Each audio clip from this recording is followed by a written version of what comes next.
నమస్కారం. ఈటీవీ న్యూస్కు స్వాగతం. ముందుగా ముఖ్యాంశాలు. ప్రధాని మోదీతో నేడు పుతిన్ ద్వైపాక్షిక చర్చలు. రక్షణ, వాణిజ్యం సహా పలు రంగాల్లో కీలక ఒప్పందాలు కుదిరే అవకాశం. ఇరు దేశాల బంధం ఎవరికీ వ్యతిరేకం కాదన్న పుతిన్. భారత్ ఎదుగుదలను కొందరు ఓర్వలేకపోతున్నారని విమర్శ.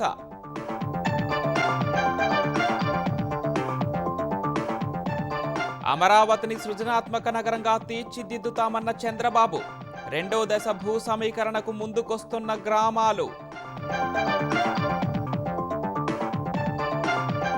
నేడు ప్రభుత్వ పాఠశాలలో మెగా పేరెంట్ టీచర్ మీటింగ్. మన్యం జిల్లాకు చంద్రబాబు, లోకేష్, చిలకలూరిపేటలో పవన్ హాజరు. తెలంగాణ గ్లోబల్ సమ్మిట్కు తరలిరానున్న వివిధ రంగాల దిగ్గజాలు. 1,00,000 కోట్ల మేర పెట్టుబడులకు ఒప్పందాలు కుదిరే అవకాశం.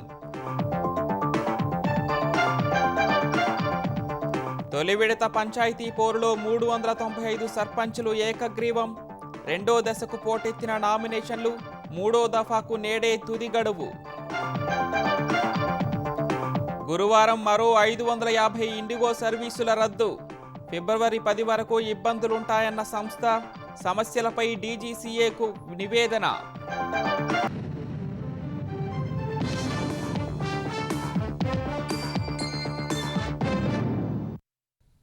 భారత పర్యటనకు వచ్చిన రష్యా అధ్యక్షుడు పుతిన్ నేడు ప్రధాని నరేంద్ర మోదీతో ద్వైపాక్షిక చర్చలు జరపనున్నారు. హైదరాబాద్ హౌస్లో జరిగే భారత్ రష్యా 23వ వార్షిక ద్వైపాక్షిక శిఖరాగ్ర సమావేశంలో పలు కీలక ఒప్పందాలు కుదరనున్నాయి. వాణిజ్యం, రక్షణ రంగాలతో పాటు పలు కీలక ఒప్పందాలపై ఇరు దేశాలు సంతకాలు చేయనున్నాయి.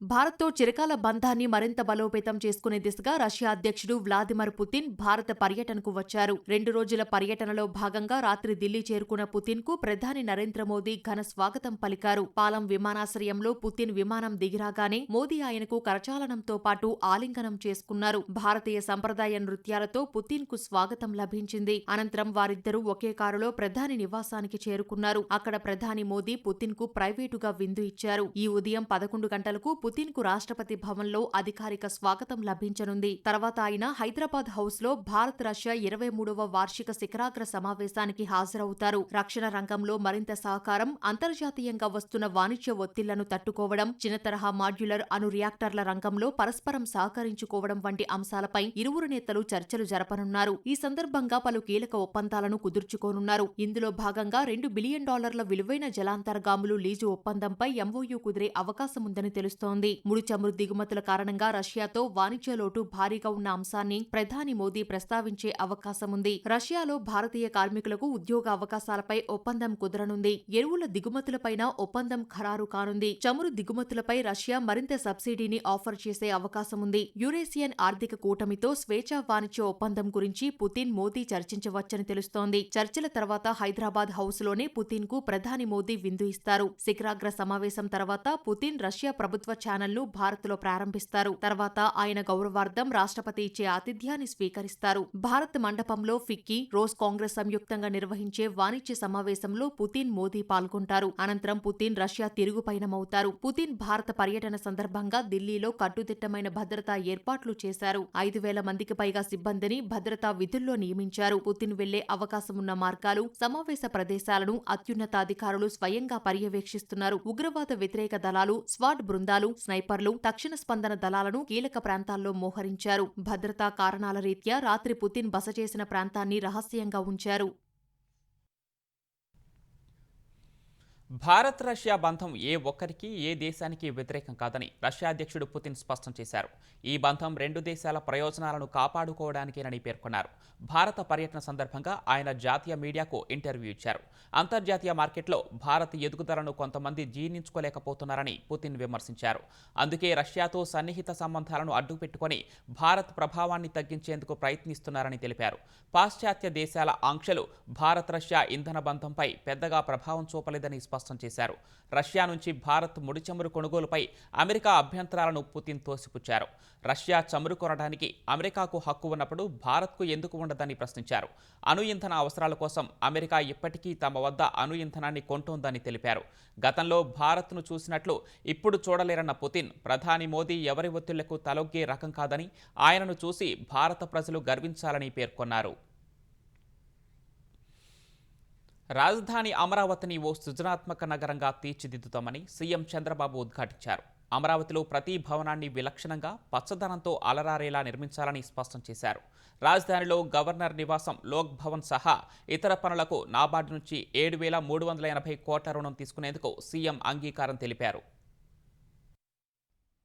అమరావతిలోని మరికొన్ని కీలక నిర్మాణాలకు సీఆర్డీఏ సమావేశంలో సీఎం చంద్రబాబు ఆమోదం తెలిపారు. అమరావతిలోని గవర్నమెంట్ కాంప్లెక్స్లో 169 కోట్లతో చేపట్టే లోక్ భవన్, 165 కోట్లతో ఏపీ జ్యుడిషియల్ అకాడమీ నిర్మాణ ప్రతిపాదనకు పచ్చజెండా ఊపారు. అమరావతిలో రెండో విడత భూ సమీకరణ ప్రణాళికలకు ఆమోదం తెలిపారు. అమరావతిలో మౌలిక సదుపాయాల కల్పన కోసం నాబార్డు నుంచి 7,380 కోట్లు రుణం తీసుకునేందుకు సీఆర్డీఏ అంగీకారం తెలిపింది. ఈ3 సీడ్ యాక్సిస్ రహదారిని 16వ నంబర్ జాతీయ రహదారితో అనుసంధానించేందుకు 532 కోట్లతో టెండర్లు పిలవాలని నిర్ణయించింది. ప్రస్తుతం రాజధాని అమరావతిలో 85 నిర్మాణ పనులు జరుగుతున్నాయని అధికారులు వివరించగా, నిర్దేశిత గడువుకు ముందే పూర్తయ్యేలా చూడాలని సీఎం స్పష్టం చేశారు. నిర్మాణాల్లో వేగంతో పాటు నాణ్యతపై ఎక్కడా రాజీ పడొద్దని తేల్చి చెప్పారు. సీఆర్డీఏ పరిధిలో బ్యూటిఫికేషన్ పనులు కూడా చేపట్టాలన్నారు. నీరుకొండ వద్ద ఎన్టీఆర్ విగ్రహ నిర్మాణానికి జాతీయ, అంతర్జాతీయ స్థాయిల్లోని ప్రాజెక్టులను అధ్యయనం చేయాలని అన్నారు.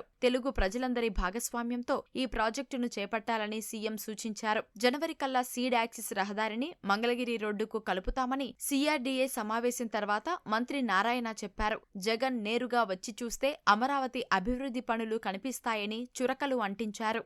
అంటే వచ్చి ఇక్కడ చూస్తే ల్యాండ్ అక్విజిషన్ అయితే అంత బళ్ళ ల్యాండ్ పుల్లింగ్, అది ల్యాండ్ అక్విజిషన్కి ల్యాండ్ పుల్లింగ్కి తేడా తెలుసుకోవాలి. ల్యాండ్ పుల్లింగ్ తీసుకుంటే ఎంత ల్యాండ్ మనకు వెళ్తుంది, ల్యాండ్ అక్విజిషన్ తీసుకుంటే ఎంత, ల్యాండ్ అక్విజిషన్ తీసుకుంటే 100% వెళ్తుంది. ల్యాండ్ పుల్లింగ్ తీసుకొని ఇంటర్నేషనల్ స్టాండర్డ్లో చేసినప్పుడు ఒక 15 నుంచి 20% మనకు మిగిలేదు. అది యాక్చువల్గా తెలుసుకోవాలి. తెలుసుకుంటే ఆ క్వశ్చన్లు రావు. రాజధాని రైతులకు క్యాపిటల్ గెయిన్స్ మినహాయింపుపై కేంద్ర మంత్రి నిర్మలా సీతారామన్ సానుకూలంగా స్పందించారని నారాయణ తెలిపారు. అమరావతిలో రెండవ విడత భూ సమీకరణ ప్రక్రియ ప్రారంభం కాకముందే రైతులు భూములిచ్చేందుకు స్వచ్ఛందంగా ముందుకొస్తున్నారు. మరో 4 గ్రామాల రైతులు ల్యాండ్ పూలింగ్కు సిద్ధమని ప్రకటించారు. రెండవ విడత భూ సమీకరణకు రైతుల్ని సమాయత్తం చేసేందుకు అమరావతి మండలం ఎండ్రాయిలో 4 గ్రామాల రైతులతో సమావేశం నిర్వహించారు. వైకుంఠపురం, పెదమద్దూరు, చాపాడు రైతులు కూడా సమావేశానికి హాజరయ్యారు. రైతులు నష్టపోకూడదనే భూ సేకరణకు వెళ్లకుండా సమీకరిస్తున్నామని పురపాలక శాఖ మంత్రి నారాయణ వివరించారు. గత వైసీపీ ప్రభుత్వం ఆపేయకపోతే అమరావతి నిర్మాణం ఇప్పటికే 50% పూర్తయిపోయేదని మంత్రి తెలిపారు. ఇప్పుడు పనులు వేగంగా జరుగుతున్నాయన్నారు. స్మార్ట్ ఇండస్ట్రీలు, international sports city, railway station, airport వస్తేనే ఆర్థికంగా అభివృద్ధి జరుగుతుందన్నారు. ఈ సందర్భంగా రైతుల డిమాండ్లపై నారాయణ సానుకూలంగా స్పందించారు. సంతృప్తి వ్యక్తం చేసిన రైతు నంబూరి తులసిబాబు ఎండ్రాయిలో తనకున్న 4 ఎకరాల భూ పత్రాలను అప్పటికప్పుడే ఆర్డీఓకు అందజేశారు. ముందు సంవత్సరం క్రితం 4 ఎకరాలు కొని ఉన్నాను. నారాయణ గారు చెప్పి మేము దానికి సంతృప్తి పడి బాబు గారి మీద నమ్మకంతో ఏదైనా సమస్యలు ఉంటే ప్రవీణ్ గారు పరిష్కరిస్తారని మేము నమ్మకంతో పొలం ఇవ్వడం జరుగుతుంది. ఏదుండా ఎమ్మెల్యే గారితో మాట్లాడతాము, దాన్ని పరిశీలించుకొని మాట్లాడుకొని చేసుకుంటాం. 29 గ్రామాల్లో ఏదైతే జరుగుతుందో అదే జరుగుతుందని చెప్పారు. దానికి కూడా మేము సిద్ధమే. కాకపోతే మా రైతులందరూ ఏం కోరుకుంటున్నారు అని అంటే కనుక ఎక్కడ ఇస్తే కనుక ఆ డెవలప్మెంట్ తక్కువ ఉంటుందేమన్న ఆస్కారంతో ఒక 4 గ్రామాలందరినీ కలిపి ఒక చోట ఇవ్వమని అడుగుతున్నాము. నా ఒక్కడిదే 13 ఎకరాలు పోతుంది. మాకు 4 ఎకరాల పొలం ఉంది. రాజధాని గీయడానికి మాకు సంతోషమే. మా పిల్లలకు ఉద్యోగాలు కావాలని అడుగుతున్నాం. తెలంగాణ ప్రభుత్వం ప్రతిష్టాత్మకంగా నిర్వహించనున్న గ్లోబల్ సమ్మిట్కు దేశ విదేశాలకు చెందిన దిగ్గజాలు తరలిరానున్నారు. ఈ నెల 8, 9వ తేదీల్లో తెలంగాణ రైజింగ్ థీమ్తో నిర్వహిస్తున్న ఈ సదస్సు ద్వారా ప్రభుత్వం పారిశ్రామికవేత్తలు, ఇన్నోవేటర్లు, పాలసీ మేకర్లను ఒకే వేదికపైకి తీసుకొస్తోంది. ఇందులో వివిధ రంగాల ప్రముఖులతో పాటు విదేశీ రాయబారులు, నిష్ణాతులు ఉన్నారు.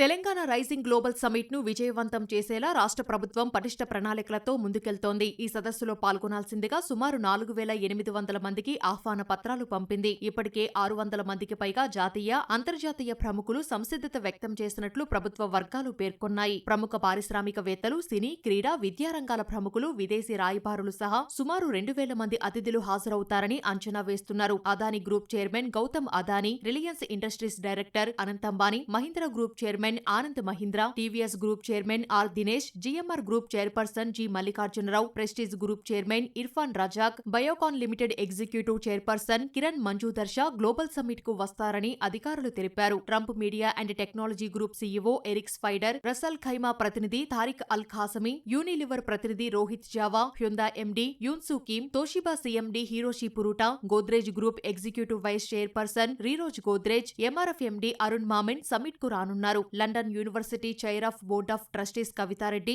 Sun Risers Hyderabad CEO Kavya Maran సదస్సుకు హాజరు కానున్నారు. మరోవైపు NITI Aayog vice chairman Suman K Bery, doctor Jaiteerth R Joshi BrahMos CEO, Asian Development Bank India director Mio Oka, State Bank MD Challa Srinivasulu Setty, Nasscom senior vice president Sindhu Gangadharan, Bollywood నటుడు అజయ్ దేవగన్, సినీ దర్శకులు ప్రియదర్శన్, అనిరుద్ధరాయ్ చౌదరి, నటుడు Rishabh Shetty, miss world 2025 Opal Suchitha, క్రీడాకారులు పివి సింధు, గగన్ నారంగ సదస్సుకు హాజరు కానున్నారు. దక్షిణ Korea, Malaysia, Iraq, Jamaica, Nepal, Thailand, Vietnam, Cambodia, Singapore సహా పలు దేశాల రాయబారులు, హై కమిషనర్లు పాల్గొననున్నట్లు ప్రభుత్వ వర్గాలు తెలిపాయి. ఈ నెల 8, 9న సుమారు 100 ఎకరాల విస్తీర్ణంలో నిర్వహించనున్న గ్లోబల్ సమ్మిట్ కు శరవేగంగా ఏర్పాట్లు జరుగుతున్నాయి. సదస్సులో తెలంగాణ భవిష్యత్ రూపకల్పనపై కీలక చర్చలు, 1,00,000 కోట్లకు పైగా పెట్టుబడులకు సంబంధించిన ఒప్పందాలు జరగనున్నట్లు తెలుస్తోంది. 2047 నాటికి తెలంగాణ రాష్ట్ర ఆర్థిక వ్యవస్థ $3 ట్రిలియన్ చేరుకోవటానికి చేపట్టాల్సిన కార్యాచరణ ప్రణాళికలపై పారిశ్రామికవేత్తలు, వివిధ రంగాల నిష్ణాతులతో సదస్సులో చర్చాగోష్ఠులు నిర్వహించనున్నారు. ప్రధానంగా నెట్ జీరో, సెమీకండక్టర్ల పరిశ్రమ, కృత్రిమ మేధ, నైపుణ్యంతో కూడిన మానవ వనరుల అభివృద్ధి, మహిళల ఆర్థిక అభివృద్ధి, వ్యవసాయ ఆధారిత పరిశ్రమల వృద్ధి, క్రీడాభివృద్ధి వంటి అంశాలపై ఆయా రంగాల నిపుణులు చర్చించనున్నారు. ప్రపంచంలోని అభివృద్ధి చెందిన దేశాలతో పోటీ పడేలా తెలంగాణ రైజింగ్ పాలసీ డాక్యుమెంట్ సిద్ధం చేసినట్లు ఉప ముఖ్యమంత్రి భట్టి విక్రమార్క వెల్లడించారు. హైదరాబాద్ రవీంద్ర భారతిలో ప్రముఖ నాట్య గురువు, పద్మశ్రీ గ్రహీత పద్మజారెడ్డి రూపొందించిన కాకతీయం తెలంగాణ నాట్యం గ్రంథాన్ని ఆవిష్కరించారు. ఈ కార్యక్రమానికి ముఖ్య అతిథులుగా భట్టి విక్రమార్క, మార్గదర్శి ఎండీ శైలజా కిరణ్, ప్రభుత్వ సలహాదారు జితేందర్ రెడ్డి హాజరయ్యారు. కథక్, కూచిపూడి, ఒడిశా సహా ఒక్కో రాష్ట్రానికి ప్రత్యేక నృత్య రూపాలున్నాయన్న భట్టి, తెలంగాణకు సైతం ప్రత్యేకమైన నృత్య రూపకాన్ని పుస్తక రూపంలో తీసుకురావటం అభినందనీయమని తెలిపారు. సీఎం రేవంత్ రెడ్డి ఆధ్వర్యంలో తెలంగాణ ప్రపంచంతో పోటీ పడేలా రూపొందించిన పాలసీ డాక్యుమెంట్ను గ్లోబల్ సమ్మిట్లో ఆవిష్కరించనున్నట్లు ఉప ముఖ్యమంత్రి తెలిపారు. కళాఖండాలన్నింటినీ కూడా లోతుగా అధ్యయనం చేసి ఆ అధ్యయనాన్ని పుస్తక రూపంలో కూడా తీసుకుని వచ్చి అంతిమంగా నృత్య రూపంలో తీసుకుని వచ్చి ప్రత్యేకంగా తెలంగాణ కూడా ఈ నాట్యం ఉన్నది అని తెలంగాణ ప్రజలకి అందించినటువంటి పద్మజారెడ్డి గారిని ప్రత్యేకంగా అభినందిస్తా ఉన్నాం. 2047 కల్లా తెలంగాణ రాష్ట్రం ప్రపంచంలోనే అభివృద్ధి చెందినటువంటి అత్యున్నతమైన దేశాలతో పోటీపడే స్థాయిలో ఈ రాష్ట్రాన్ని నిలబెట్టాలనేటువంటి ఆలోచనతోనే ఈ రాష్ట్ర ప్రభుత్వం ముందుకు పోతుందని మీ అందరికీ సవినయంగా మనవి చేస్తూ తెలంగాణ గ్లోబల్ సమ్మిట్ ని పెద్ద ఎత్తున ఫ్యూచర్ సిటీలో ఏర్పాటు చేసుకోబోతా ఉన్నాం. ప్రజాపాలన విజయోత్సవాల్లో భాగంగా ముఖ్యమంత్రి రేవంత్ రెడ్డి నేడు వరంగల్ జిల్లాలో పర్యటించనున్నారు. నర్సంపేటలో మెడికల్ కాలేజ్ భవనం, నర్సింగ్ కాలేజ్, ఇంటిగ్రేటెడ్ స్కూల్తో పాటు పలు అభివృద్ధి పనులకు శంకుస్థాపన చేయనున్నారు. సీఎం పర్యటన సందర్భంగా పోలీసులు భారీ బందోబస్తును ఏర్పాటు చేశారు. సభా ఏర్పాట్లను వరంగల్ పోలీస్ కమిషనర్ సన్ప్రీత్ సింగ్ పరిశీలించి అధికారులకు పలు సూచనలు చేశారు. తెలంగాణలో తొలి విడత పంచాయతీ ఎన్నికల్లో 395 సర్పంచ్ పదవులు ఏకగ్రీవమయ్యాయి. ఈ నెల 11న జరగనున్న తొలి దశ పంచాయతీ ఎన్నికల పోరులో సర్పంచి, వార్డు సభ్యుల పదవులకు 81,020 మంది బరిలో నిలిచారు. 4236 గ్రామాల్లో తొలిదశ పోలింగ్ జరగనుండగా 395 సర్పంచ్ పదవులు ఏకగ్రీవమయ్యాయి. 5 గ్రామాల్లో నామినేషన్లు దాఖలు కాలేదు. మిగతా 3836 గ్రామాల్లోని సర్పంచ్ పదవులకు 13127 మంది పోటీ పడుతున్నారు. 149 వార్డుల్లో నామినేషన్లు దాఖలు కాలేదు. 9331 వార్డులు ఏకగ్రీవమయ్యాయి. మిగిలిన వార్డులకు సభ్యులుగా పోటీ చేసేందుకు 67893 మంది బరిలో నిలిచారు. ఈ నెల 14న జరగనున్న రెండో విడత ఎన్నికల్లో 4332 సర్పంచ్ పదవులకు 28278 నామినేషన్లు దాఖలయ్యాయి. 38342 వార్డు స్థానాలకు 93595 నామినేషన్లు వచ్చాయి. రెండో విడత నామినేషన్ల ఉపసంహరణకు ఈ నెల 6 వరకు గడువు ఉంది. మూడో విడత పంచాయతీ ఎన్నికల నామినేషన్ల దాఖలు గడువు నేటితో ముగియనుంది. 6వ తేదీన నామినేషన్ల పరిశీలన, 7, 8న ఫిర్యాదుల స్వీకరణ ఉండనుంది. 9వ తేదీ నామినేషన్ల ఉపసంహరణకు తుది గడువు కాగా అదే రోజు అభ్యర్థులను ప్రకటిస్తారు. మూడో విడతకు ఈ నెల 17న పోలింగ్ జరగనుంది. పంచాయతీ ఎన్నికల్లో ఓటు హక్కును ఎలాంటి ప్రలోభాలు, భయభ్రాంతులకు గురికాకుండా స్వేచ్ఛగా వినియోగించుకోవాలని తెలంగాణ డీజీపీ శివధర్ రెడ్డి పిలుపునిచ్చారు.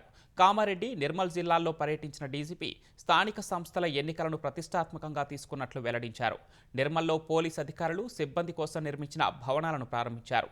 ఎస్పీ క్యాంపు కార్యాలయానికి భూమి పూజ చేశారు. కామారెడ్డిలో సున్నితమైన పోలింగ్ కేంద్రాల వివరాలపై ఆరా తీసిన శివధర్ రెడ్డి సోషల్ మీడియాలో తప్పుడు ప్రచారం, ద్వేషపూరిత పోస్టులు పెట్టే వారిపై కఠిన చర్యలు తీసుకోవాలని సూచించారు. మరోవైపు కరీంనగర్ జిల్లా హుజూరాబాద్ సబ్ డివిజన్ పరిధిలోని నామినేషన్ల స్వీకరణ కేంద్రాలు, సమస్యాత్మక పోలింగ్ కేంద్రాలను కమిషనర్ గౌస్ ఆలం సందర్శించారు. ఎన్నికలు ప్రశాంతంగా జరిగేలా పటిష్ట భద్రతా చర్యలు చేపట్టినట్లు వెల్లడించారు. ఆంధ్రప్రదేశ్ వ్యాప్తంగా నేడు ప్రభుత్వ పాఠశాలలో ఉపాధ్యాయులు, తల్లిదండ్రుల బృహత్ సమావేశాలు జరగనున్నాయి. పిల్లలు రాసిన జవాబు పత్రాలు, హోలిస్టిక్ ప్రోగ్రెస్ కార్డు, విద్యార్థుల ఆరోగ్యానికి సంబంధించిన హెల్త్ కార్డులను తల్లిదండ్రులకు అందజేయనున్నారు. ముఖ్యమంత్రి చంద్రబాబు, విద్యాశాఖ మంత్రి లోకేష్ మన్యం జిల్లా భామిని మోడల్ రెసిడెన్షియల్ పాఠశాలలో జరిగే కార్యక్రమాల్లో పాల్గొంటారు. ఉప ముఖ్యమంత్రి పవన్ కళ్యాణ్ పల్నాడు జిల్లా చిలకలూరిపేటలోని శ్రీ శారదా జిల్లా పరిషత్ ఉన్నత పాఠశాల విద్యార్థులతో మాట్లాడనున్నారు. ప్రభుత్వ పాఠశాలలో ఈ ఏడాది అన్ని పరీక్షలు ఒకే పుస్తకంలో రాసేలా మూల్యాంకన పుస్తకాలను తీసుకొచ్చారు.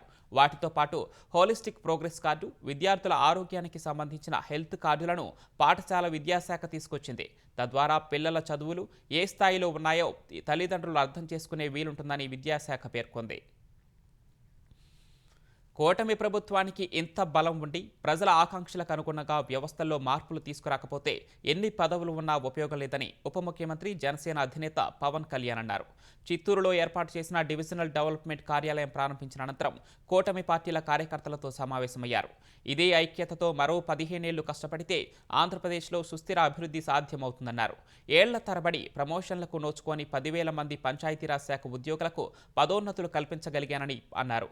స్వచ్ఛాంధ్ర స్ఫూర్తిని పల్లె ప్రజల్లోకి విస్తృతంగా తీసుకువెళ్లడానికి పంచాయతీరాజ్ శాఖ ఇటీవల ప్రయోగాత్మకంగా చేపట్టిన స్వచ్ఛ రథాలను పవన్ కళ్యాణ్ పరిశీలించారు. ప్రజలకు అందుతున్న సేవలను అడిగి తెలుసుకున్నారు.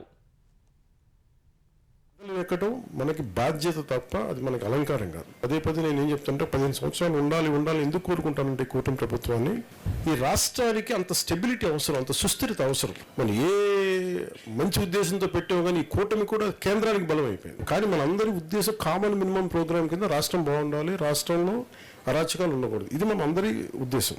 సో దీంట్లో ఒక్కోసారి మన మధ్య ఒక పార్టీలో ఉన్న నాయకులకే మనకి పడదు. ఒక్కోసారి ఏ గొడవ అయినా సరే చైనా, ఇండియా మధ్య ఈ సరిహద్దు గొడవల్ని 18 సార్లు, అవసరమైతే 20 రౌండ్లు కూర్చుంటారు స్పీచ్. మీరు చేయాల్సింది మనం గొడవ పట్టడానికి అయితే మనం రాలేదు అధికారంలో. మనం బలహీన పడకుండా కూటమి ప్రభుత్వానికి బలం ఇవ్వాలి. టీడీపీ కార్యకర్తలు, నేతలు అలకల జోలికి వెళ్లొద్దని ఆ పార్టీ జాతీయ ప్రధాన కార్యదర్శి నారా లోకేష్ హితబోధ చేశారు. మన్యం జిల్లా బామినిలో పాలకొండ నియోజకవర్గ టీడీపీ కార్యకర్తల సమావేశంలో పాల్గొన్న లోకేష్ సమస్యలపై చర్చించుకుంటూ అందరం కలిసి ముందుకు వెళ్లాలని స్పష్టం చేశారు. మరో 15 ఏళ్లు కూటమి అధికారంలో ఉండేలా ప్రభుత్వ సంక్షేమ పథకాల్ని ప్రజల్లోకి తీసుకువెళ్లాలని లోకేష్ పిలుపునిచ్చారు. పనులు చేసుకుంటా పోతున్నాం కానీ మనం చెప్పుకోవట్లేదు. అది మారాల్సిన అవసరం ఉంది. మన పార్టీలో ఒక జబ్బు ఉంది, అలక. మన పార్టీ ఇది, కానీ ఏమైనా మనకు నచ్చంది జరిగితే ఇంటికి వెళ్ళి పడుకుంటాం.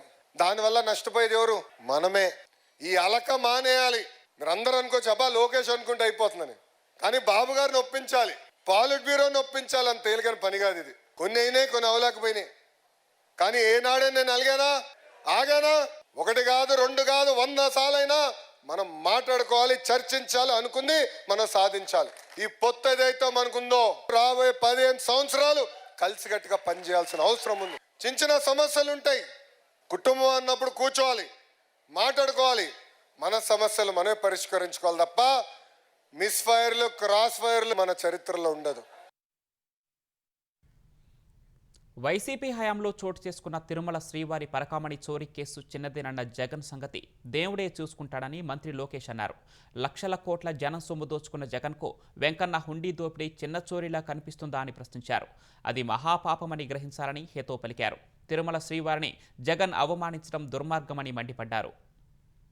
పరకామణి కేసెస్లో చిన్న చోరీ 9 నోట్లు $9 వర్త్ 72,000 ఇండియన్ కరెన్సీ, అది చోరీ.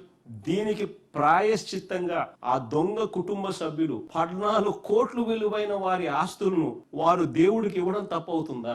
పోనీ దేశంలో అనేక చోట్ల అనేక ఆలయాల్లో ఇలాంటి ఘటనలు గతంలో జరిగాయి, కానీ ఎక్కడైనా ఇలా ఆస్తులు దేవుడికి ఇచ్చారా? నేను అడుగుతా ఉన్నా. దేవుడి దగ్గర డబ్బులు తీసుకుంటే దొంగతనం చేస్తే చిన్న దొంగతనం అంట. అయ్యా దేవుడే మిమ్మల్ని చూసుకుంటాడు స్వామి, మా అవసరం లేదు ఇక్కడ. ఇంకా అంటే ఎంత అన్యాయం చూడండి. దేవుడిని పట్టించుకోడు, ప్రజల్ని పట్టించుకోడు.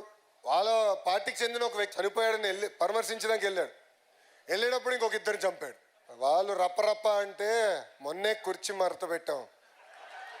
29 ఎన్నికలు వచ్చాయి కదా, సినిమాలో ఎండ్ కార్డు ఉంటుంది కదా, అలా వాళ్ళ పరిస్థితి ఉంటుంది. పల్నాడు జిల్లా నాదెండ్ల మండలం గణపవరం వద్ద జరిగిన ఘోర రోడ్డు ప్రమాదంలో 5 ఇంజనీరింగ్ విద్యార్థులు ప్రాణాలు కోల్పోయారు. అయ్యప్ప మాల వేసుకున్న వారు పూజ కోసం వెళ్తూ ఉండగా ఈ దుర్ఘటన జరిగింది. గుంటూరు వైపు నుంచి ఒంగోలు వెళ్తున్న వారి కారు ముందు వెళ్తున్న లారీని ఢీకొట్టింది. ఈ దుర్ఘటనలో 5 బీటెక్ విద్యార్థులు అక్కడికక్కడే మృతి చెందారు. తీవ్రంగా గాయపడిన మరొకరిని గుంటూరు ఆసుపత్రికి తరలించారు. 4 విద్యార్థులు విజ్ఞాన్ వర్సిటీ, మరో విద్యార్థి విజ్ఞాన్ లారా ఇంజనీరింగ్ కళాశాలలో చదువుతున్నట్లు సమాచారం. ఈ ప్రమాదంపై మంత్రులు నారా లోకేష్, మండిపల్లి రాంప్రసాద్ రెడ్డి, గొట్టిపాటి రవికుమార్ దిగ్భ్రాంతి వ్యక్తం చేశారు. ఎంతో భవిష్యత్తు ఉన్న విద్యార్థులు ప్రమాదం బారిన పడటం అత్యంత బాధాకరమన్నారు. బాధిత కుటుంబాలకు సంతాపం తెలిపారు. గాయపడిన వ్యక్తికి మెరుగైన వైద్యం అందించాలని అధికారులను ఆదేశించారు. పాకిస్తాన్ తొలి రక్షణ బలగాల అధిపతి సిడిఎఫ్గా సైన్యాధ్యక్షుడు ఆసిఫ్ మునీర్ నియమితులయ్యారు. ప్రధాని షహబాజ్ షరీఫ్ సిఫార్సు మేరకు ఆయన నియామకానికి దేశాధ్యక్షుడు ఆసిఫ్ అలీ జర్దారీ ఆమోద ముద్ర వేశారు. మునీర్ 5 ఏళ్ల పాటు ఈ పదవిలో కొనసాగుతారు. సిడిఎఫ్ పదవిని కొత్తగా ఏర్పాటు చేస్తూ పాక్ పార్లమెంటు గత నెలలో 27వ రాజ్యాంగ సవరణకు ఆమోదం తెలిపింది. Joint chiefs of staff committee chairman పదవిని రద్దు చేసి ఆ స్థానంలో సిడిఎఫ్ను పాకిస్తాన్ ప్రభుత్వం తీసుకొచ్చింది. వచ్చే ఏడాది ఫిబ్రవరి 10 నాటికి తమ విమాన సర్వీసులు సాధారణ స్థితికి చేరుకునే అవకాశం ఉందని దేశీయ విమానయాన సంస్థ ఇండిగో డీజీసీఏకు సమాచారం ఇచ్చింది. పైలట్ల విధులు, రాత్రివేళ విమానాల ల్యాండింగ్ విషయంలో ఇటీవల తీసుకొచ్చిన నిబంధనల్లో తాత్కాలిక సడలింపులు ఇవ్వాలని కోరింది. నిర్వహణాపరమైన లోపాల కారణంగా దేశవ్యాప్తంగా గురువారం ఒక్కరోజే 550కి పైగా ఇండిగో విమాన సర్వీసులు రద్దయ్యాయి. ఫలితంగా ఇండిగో ప్రయాణికులు తీవ్ర అవస్థలు పడ్డారు. ఈ నెల 8 వరకు విమానాల రద్దు కొనసాగుతోందని ఇండిగో డీజీసీఏకు సమాచారం ఇచ్చింది. ఆ తర్వాత విమాన సర్వీసులను తగ్గించనున్నట్లు తెలిపింది. అటు ఇండిగో విమానాల గందరగోళంపై పౌర విమానయాన శాఖ మంత్రి రామ్మోహన్ నాయుడు అత్యున్నత స్థాయి సమావేశం నిర్వహించారు. గందరగోళ పరిస్థితులను సరిదిద్దడంలో ఇండిగో సంస్థ వ్యవహరించిన తీరుపై కేంద్ర మంత్రి అసంతృప్తి వ్యక్తం చేశారు. నూతన నిబంధనల విషయంలో తగినంత సమయం ఇచ్చినా అమలు చేయలేకపోయిందని అన్నారు. విమానాల రద్దు విషయాన్ని ప్రయాణికులకు ముందస్తుగా తెలియజేయాలని ఇండిగో సంస్థను ఆదేశించారు. విమానాల రద్దు నేపథ్యంలో ఛార్జీలు పెరగకుండా చూడాలని అధికారులకు సూచించారు.